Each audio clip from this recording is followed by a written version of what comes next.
गुरु ब्रह्मा गुरु विष्णु गुरुदेवो महेश्वर गुरु साक्षात् परम ब्रह्म तस्मै श्री गुरुवे नमः। ओम नमो ब्रह्म दिव्यो ब्रह्म विद्या संप्रदायकभ्यो वंश सिद्धो महद्भ्यो नमो गुरुभ्यः सर्वपल्लवरहित प्रज्ञानघनः प्रगद्धो ब्रह्मेवामस्मि। ओम नारायणं पद्मं शिष्यं शक्तिं च तत्पुत्रं पराशरं च व्यासं शुकं गौड़पदं महान्तं गोविन्दरिंगुन्द्रमथास्य शिष्यं श्री शंकराचार्य मथास पद्पादं च हस्तामलकं च शिष्यं तं तोटकं वर्तिकारमन्यास्मद्गुरु संदतो मानतोऽस्मि। श्रुतिस्मृतिपुराणानामालयं करुणालयं नमामि भगवत्पादं शङ्करं लोकशङ्करं शङ्करं शङ्कराचार्यं केशवं बादरायणं सूत्रभास्करो वन्दे भगवन्तो पुनः पुनः ईश्वरो गुरुरात्मेति मूर्तिभेदि विभागिने व्योमवप्ताय देहाय दक्षिणामूर्तये नमः। ओम श्री गुरुभ्यो नमः। ओम श्री परमात्मने नमः। हम लोग गीता के 7वें अध्याय का अध्ययन कर रहे हैं। नारायण, निर्विशेष तत्व की प्राप्ति हुए बिना कोई दैवी माया को पार नहीं कर सकता, परंतु इसके साधन कठिन है, इसलिए सब इसके अधिकारी नहीं है। एक सज्जन विदेश गए थे। उन्हें वहां पर किसी भोजनालय में भोजन करते समय एक युवती पसंद आ गई। उस स्त्री ने इनके भाव समझ लिए। उन्होंने कहा कि मैडम, तुम्हारे बाल बहुत सुंदर हैं। वो बोली कि हाँ, सुंदर तो हैं। यह कहकर उस स्त्री ने अपने कृत्रिम बाल निकालकर उसके सामने रख दिए। फिर इन्होंने कहा कि तुम्हारे दांत बहुत सुंदर है। तो उसने बनावटी दांतों को सेट जो दांत में लगा के रखा था निकाल कर उनके सामने मेज पर रख दिया। इस पर वे सज्जन लज्जित हो गए। इसी तरह दैवी केशा गुणमयी यह सृष्टि चमकती है, फंसाने वाली है। लेकिन एक कवि ने चुनौती देते हुए कहा कि तुम क्या माया नाचो, कूदो हम हैं बड़े नचनिया। यहाँ तुम्हारी दाल न गली है, हम हैं पलटू बनिया। माया बड़ी गुड़ौती होकर आती है, और जो लोग कहते हैं कि हमारे अंदर यह गुण है, वह गुण है, उनको यह कहती है कि आओ तुम्हें सुला दें। तो निद्रा लेकर आई है मतलब मैं तुम्हें निद्रा लेकर आई हूं तुम्हारे लिए। तो हम कहते हैं कि छोड़ो, यह कार्य करने में क्या रखा है। तो फिर वह लालच देती है कि देखो मैं तुम्हें सिद्ध बना देती हूँ, आकाश में उड़ा देती हूँ, क्योंकि वह रजोगुणी भी है। फिर कहती हैं कि तुम्हारा अंतःकरण शुद्ध करके सात्विक बना देती हूँ, बिल्कुल देवता बना देती हूँ। इस प्रकार यह गुणमयी माया बड़ा भारी तोहफा लेकर चेतन के पास उपस्थित होती है। इसलिए इनका नाम जो है गुणमयी है।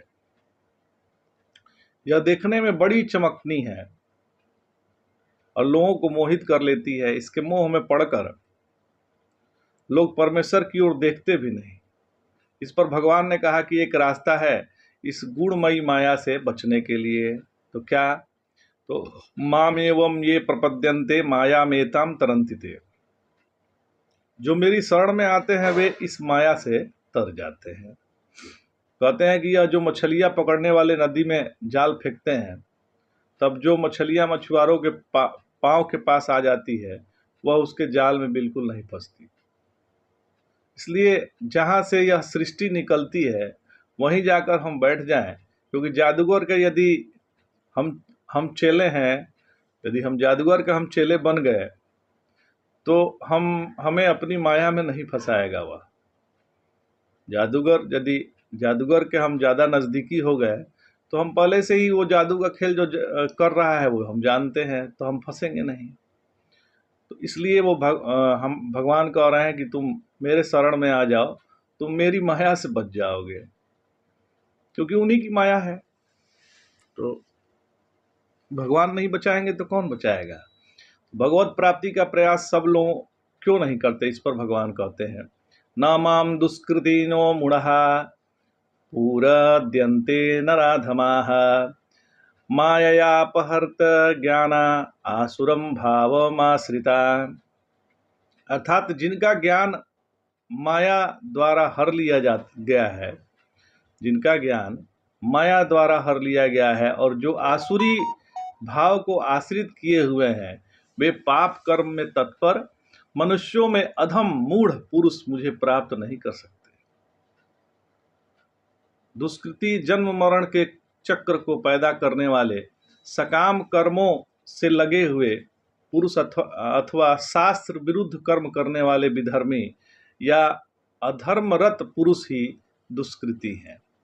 वे ही नराधम अर्थात मनुष्यों में अधम तथा मूढ़ हैं, क्योंकि शास्त्र विरुद्ध कर्म करने से उनकी बुद्धि भ्रष्ट हो गई है। ऐसी आसुरी प्रकृति वाले मनुष्य से भजन नहीं बनता, इसलिए वे मुझे सच्चिदानंद को प्राप्त नहीं कर सकते। भगवान आगे कहते हैं, चतुर्भुजा भजन्ते माम जनाः सुक्तेनो अर्जुन आर्तो जिज्ञासुरेर्थार्थी ज्ञानी च भरतर्षभ। अर्थात हे भरत श्रेष्ठ अर्जुन, मुझे आर्त, जिज्ञासु, अर्थार्थी और ज्ञानी 4 प्रकार के सुकृति लोग भजते हैं। जिसे संसार में कोई सहारा दिखाई नहीं देता वह आर्त कहलाता है, अथवा द्रौपदी के भांति जो किसी विपत्ति से आतुर होकर, द्रौपदी की भांति कोई विपत्ति से आतुर होकर उसे छुटकारा पाने के लिए भगवान को पुकारता है, तो वह आर्त है। जिज्ञासु का वास्तविक अर्थ तो यह है जो ज्ञान प्राप्ति का इच्छुक है, अर्थात जिसे तत्व ज्ञान की अभिलाषा है। जिसे तत्व ज्ञान की अभिलाषा है, जो भगवान के तात्विक या सर्वश्रेष्ठ स्वरूप को जानना चाहता है, किंतु जहाँ भक्ति का प्रसंग है, इसलिए यहाँ पर तो भक्ति का प्रसंग है, इसलिए प्रहलाद के समान भगवान के सगुण स्वरूप का जिज्ञासु ही समझना चाहिए। जो इहलोक या परलोक के पदार्थ अथवा भोग चाहता है वह अर्थार्थी है, जैसे ध्रुव। ज्ञानी जो भगवान से कुछ भी नहीं चाहता तथा सर्वत्र उन्हें ही देखता है, जैसे सनकादि। इसी से श्लोक 18 में भगवान अपनी आत्मा कहेंगे।